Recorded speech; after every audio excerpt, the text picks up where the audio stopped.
Hello everyone, welcome back to Big Brand Energy and part 2 of the social media advice for business owners series that I'm doing. These are short, direct, potent, really helpful episodes for you to actually go and implement how to actually show up with Big Brand Energy on your social media and then get the clients, get the sales, get your goals reached by listening. So I'm really excited that you have decided to tune into part 2. If you are yet to listen to part 1, go back and listen to that first because none of this is going to make sense without that context.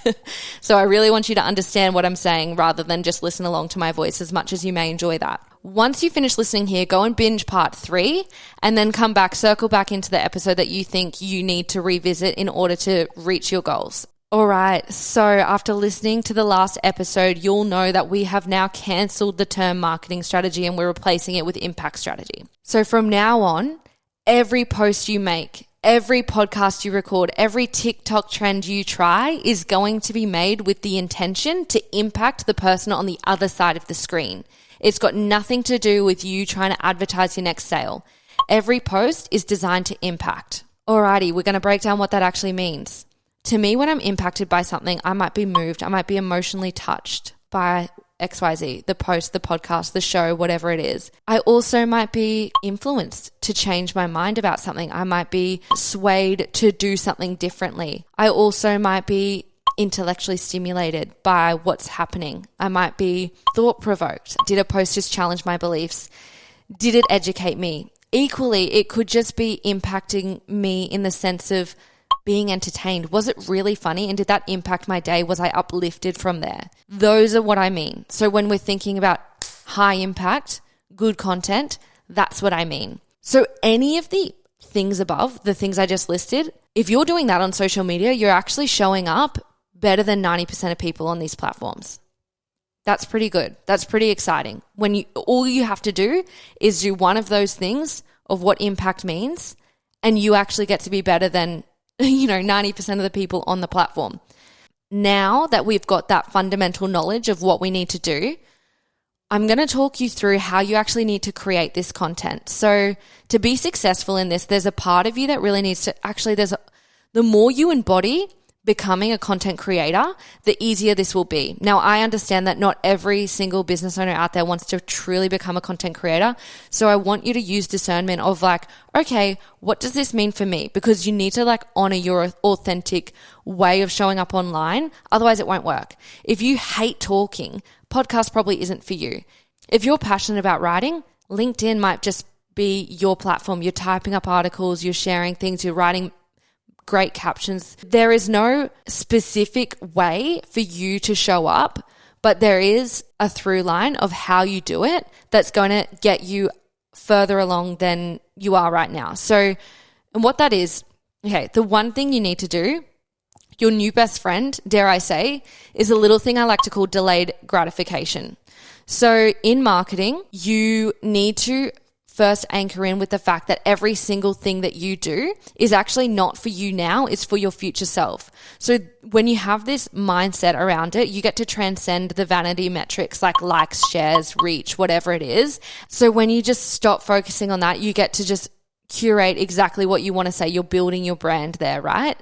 By all means, you can come back 6 months down the line and review all the post performance and sort of let that inform your decision on what you put your time or money into in future. 100%. I'm not saying those metrics completely are irrelevant and don't tell you anything. They totally do, but you've got to meet yourself where you're at. This is actually a really good segue. I was listening to this podcast and it was an interview with James Smith, PT. I don't know if you guys know him, but he said something and I was like, that is just so true in the context of social media. He said, all wins feel the same when you win, or something along those lines. All wins feel the same. And what that basically, anchored in with me is the fact that, it's the same level of dopamine when you win $10 on a scratchy and when you get gold at the Olympics. It's actually the same chemical release. It's just at that time, you seeing it as a win. So you're actually completely in control of what is a win to you, and you get to celebrate things as much as you allow. So the reason I bring that up is because, one day, so let's say it's your goal to get 10,000 followers on Instagram because you want to be able to launch a product and get everyone to buy in immediately. That's totally fine. I understand why you want that to be a marketing or business objective. Let's not discount the fact that if you've never shown your face on stories before, you've actually never spoken to the camera, it would be a fuck yeah win for you to do that. That is a win. That is moving along. If you completely only focus on that 10K goal, you're dimming your experience. You're not going to want to stick to this whole social media thing when you're actually feeling quite shit the entire time. So what I want you to do is to set up realistic milestones for you with this informed information on how you're going to do it. But don't just say, okay, well, I'm only going to celebrate it when I get the thing. You need to make this experience enjoyable. So maybe it's showing your face. Maybe it's writing your opinion in a post. Maybe it's, recording a podcast. All of these things are wins, especially considering the future you gets to benefit from all this work now. And you may as well celebrate it. I've got a story actually to tell you. When we talk about the fact that, just say we're basing our validation or our worth or our achievement on those metrics, so say likes, whatever you want to call it, we're actually completely ignoring the fact, how many of you actually go and look up a business, whatever it might be a cafe, it might be a business coach, it might be whatever it is, and you go and stalk their Instagram before you buy from them? It's 2022, I'm sure we all do that. For me, before I invested in my mentor, my business mentor, I didn't follow her.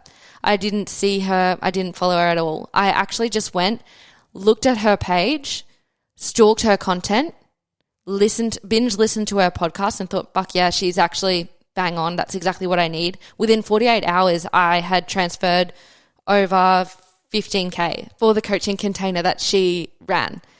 So for you to only see the now metrics as the purpose for posting is an inaccurate view of what social media is for. People get to see what you are about when they stalk you on Instagram. So if not for now, for future you or for that client that's going to stumble across your page and see exactly what you believe in, that's who you're making a post for. So anyway, I digress. I think that's really important, obviously, to anchor into because we're here for the long haul. When we want business success, we all know it's not overnight. It's not an overnight thing, and nor is social media.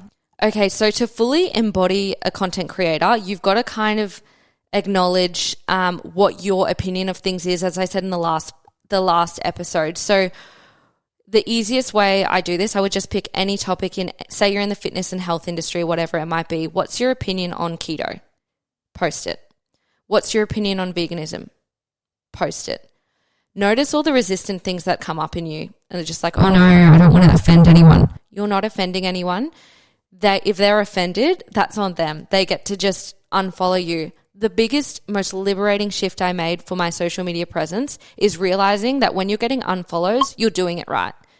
There is substance to your posts when people are triggered by it. That means you're impacting people. And you just watch. You lose a few, you'll gain 1 million. Not 1 million. I don't want to set you up for a loss, but you will gain like 10 for every one you lose. And that's been my experience. That's been my client's experience. So speak your mind into these things. The best tool that I use is literally the Notes app on iPhone. Whenever I see anything, whenever I have a conversation or a repeat conversation with my clients, or when I'm in a coaching sort of mentorship container and I have an opinion on something, I go to my notes and I write it. Then whatever I feel is the best way to communicate that, I'll go for it. If it's just a story post, if it's just a feed post, whatever it might be, I will just get it out there. On that note, you need to kill, stab, die, death any skerrick of you that believes perfection is the necessary way in order to achieve your goals. So imperfect action trumps not moving every single time. For as long as we have to be perfect every time we show up online or record a podcast or be perfectly pronounced in everything we're saying, you're just not moving at all.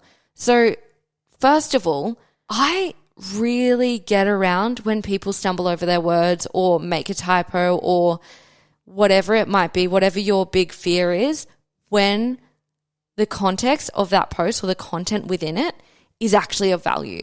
So when you just make moves, I really feel like you need to be at peace with the fact that it might take 6 months for you to take off. Let's just say in 6 months' time, after you show up on your stories every day, after you record 100 podcasts, after you make 16,000 posts, you finally get your groove. How good? Then you've done it. You're not going to find what works for you sitting on the sidelines and judging other people and being like, oh my God, that's cringe. When you're cringing or when you're judging other people online, that's actually something deep within you that wants to be like them. And that's the hard truth. Now we're going deep into like the mindset stuff, but that's actually true. So as a social experiment for yourself, maybe acknowledge every time that you're judging someone else and realize that you're actually just wanting that part of you, or you're judging that part in yourself. So once you really get that across, you actually stop judging other people, start showing up authentically, and build a fucking following, which is what we're all here to do. I have so much more to say on this topic, but I'm going to save it for the next episode, which is where I'm actually going to break down the context of your content. You need to listen to it. Thank you so much for coming along with part 1 and part 2. If you have any friends in business or anyone that you know who would benefit from this episode, I would love if you would send it to them. And I would also love if you would follow the podcast, because I'm actually amping things up around here. You do not want to miss the content that's coming. Thank you so much. Peace and love.